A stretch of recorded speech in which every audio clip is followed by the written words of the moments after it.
लोकसभा चुनाव के पहले चरण के मतदान से पहले आरएलडी प्रमुख जयंत चौधरी ने न्यूज 18 इंडिया से एक्सक्लूसिव बातचीत में कांग्रेस और समाजवादी पार्टी पर जमकर निशाना साधा है। इस दौरान उन्होंने दावा किया कि जमीन पर पीएम मोदी और एनडीए के पक्ष में माहौल है। बीजेपी और आरजेडी के गठबंधन को लोगों का समर्थन मिल रहा है। हमने ये देखा था राज्यसभा में जब आपके दादाजी को भारत रत्न दिया गया था, कुछ ऐसी घटना हुई। सबसे बड़ा जिम्मेदार उसमें आप किसको मानते हैं उस पूरे प्रकरण में? देखिए, आपने बयान दिए हैं लेकिन खुलकर कभी नहीं बोला। पहली बार न्यूज 18 इंडिया के कैमरे पर उस पूरे प्रकरण को लेकर क्या बोलना चाहेंगे? बहुत अप्रिय घटना थी। अब मैं किसी का नाम लूंगा तो ऐसा लगेगा कि मैं उनको अटैक कर रहा हूँ। मुझे बिल्कुल ठीक नहीं लगा। कांग्रेस पार्टी के लीडर्स थे और उसमें केशव वेणुगोपाल और जयराम रमेश जी वर लीडिंग द चार्ज। ऐसा नहीं है कि कांग्रेस पार्टी के सब एमपीज ने उस समय खलल पैदा किया या विरोध करने की कोशिश की, बल्कि पीछे कई कांग्रेस मेंबर्स जो बैठे थे, सीनियर मेंबर्स, उनको भी थोड़ा अजीब अटपटा लग रहा था कि हम इस इशू पे क्यों विरोध कर रहे हैं जब चौधरी साहब के ऊपर कोई चर्चा सदन में हो रही है। उस चर्चा में बल्कि हमें शामिल होना चाहिए। बाद में आके उन्होंने भी स्पष्टीकरण दिया। खड़गे जी भी उस समय उसी दौरान हाउस से जब वो निकल रहे थे तो उन्होंने 2 मिनट मेरे साथ बैठ के बात की और उन्होंने मुझे बताया कि ये हमारी भावना नहीं थी, लेकिन तब तक काम हो चुका था। देश ने देखा, सदन में ये बार बार मौके नहीं मिलते। भारत रत्न जो है कई जनरेशन में एक बार किसी को मौका मिलता है और 53 लोगों में अगर संख्या में चौधरी चरण सिंह जी को सम्मान दिया जा रहा है तो सबका हक बनता था कि उस सदन में, मैंने उच्च सदन में चर्चा हो और उसमें वो अपनी बात रखें। मैं उस फैमिली से आता हूँ, मेरी भी मन में वो इच्छा थी और कुछ थी नहीं। मैं किसी पे मैंने अटैक नहीं करना था। श्रेय जरूर देना था कि भारत सरकार ने एक बहुत विजनरी स्टेटमेंट, एक स्टेप लिया है। कहीं ना कहीं राहुल गांधी को भी सामने आकर बयान देना चाहिए था। आप ऐसा क्या महसूस करते हैं जैन जी? आप उनके सोशल मीडिया पे देख लीजिए। जब भारत रत्न दिया गया फंक्शन हुआ, खड़गे जी आए थे, उनके अलावा कोई लीडर शायद वहाँ प्रेजेंट नहीं हो पाए। चुनाव के टाइम की बात है, सब लोग व्यस्त हैं। सोशल मीडिया पे भी उनका कोई पोस्ट या ट्विटर पे मैंने देखा नहीं है। हो सकता है आई एम रॉन्ग, आप देख लीजिएगा। समाजवादी पार्टी हो, अखिलेश जी हो, राहुल जी हो, तमाम जो विपक्ष में जो इंडिया के लीडर्स हैं उन्होंने शायद वेलकम भी नहीं किया कि चौधरी चरण सिंह जी को भारत रत्न दिया गया। ऐसा लग रहा है कि या तो उनके खाते से कुछ दिया जा रहा है या उनसे कुछ लिया जा रहा है, जबकि ऐसा है कि उन पार्टीज के ट्रेडिशंस में भी चौधरी चरण सिंह जी रहे हैं। उनकी परंपराओं में उनके चौधरी साहब को मानने वाले लोग हिस्सेदार हैं। कभी ना कभी उन्होंने साथ भी काम किया। सर, अखिलेश को तो आना चाहिए था। देखिए, ऐसी घटना हुई, आपने अपना दर्द बयान किया राज्यसभा में भी, तो अखिलेश को भी तो कुछ बोलना चाहिए था।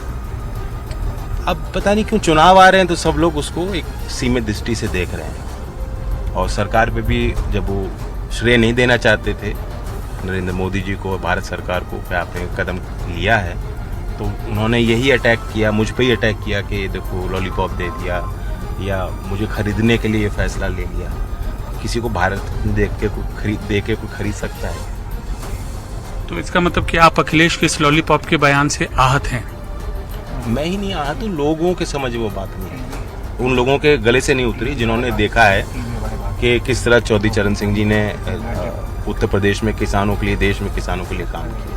और तमाम वो पार्टियां जो कहती हैं हम गांव देहात के और किसानों की बात करते हैं, वकालत करते हैं, आज मौन है।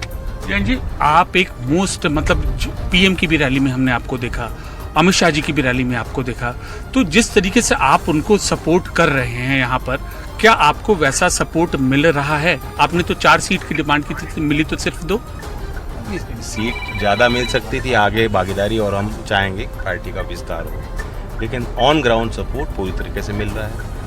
आप सोच नहीं सकते कि किस तरह से कार्यकर्ताओं को काम पे लगाया गया है। टाटा टी प्रीमियम देश की चाय लेकर आया है एक बड़ी मुहिम। देश के साथ कोई समझौता नहीं, इस चुनाव में वोट जरूर करें। महाकोश, कच्ची घानी सरसों तेल और रिफाइंड सोयाबीन ऑयल, चुनो सही। उत्तराखंड के ऋषिकेश और राजस्थान के करौली में प्रधानमंत्री नरेंद्र मोदी करेंगे रैली। ऋषिकेश में दोपहर 12 बजे और करौली में शाम 3:30 बजे पीएम मोदी करेंगे जनसभा।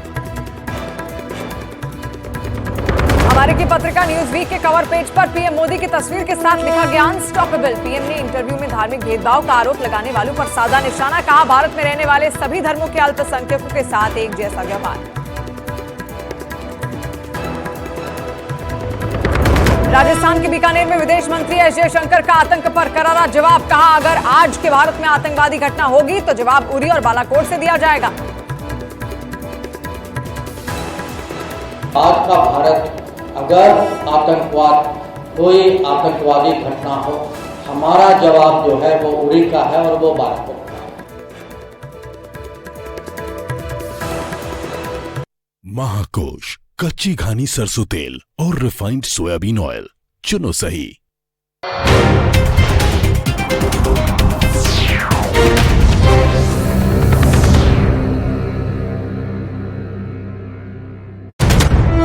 के जिला अस्पताल पहुंच गए। उन्होंने घायल बीजेपी कार्यकर्ताओं को फौरन इलाज के लिए भोपाल और इंदौर भेजने का इंतजाम करवाया। इस दौरान उन्होंने इस हादसे का शिकार हुए बीजेपी कार्यकर्ताओं के घर वालों से भी मुलाकात की। वहां से आई एक तस्वीर में अस्पताल में एक आदमी रोता हुआ दिखाई दिया और ज्योतिरादित्य सिंधिया उसे सांत्वना देते नजर आए। बाद में वो अधिकारियों और कार्यकर्ताओं को निर्देश देते भी दिखे। हालांकि भोपाल ले जाते वक्त आनंद रघुवंशी ने रास्ते में ही दम तोड़ दिया, जबकि मनोज धाकड़ को इलाज के लिए इंदौर भेज दिया गया।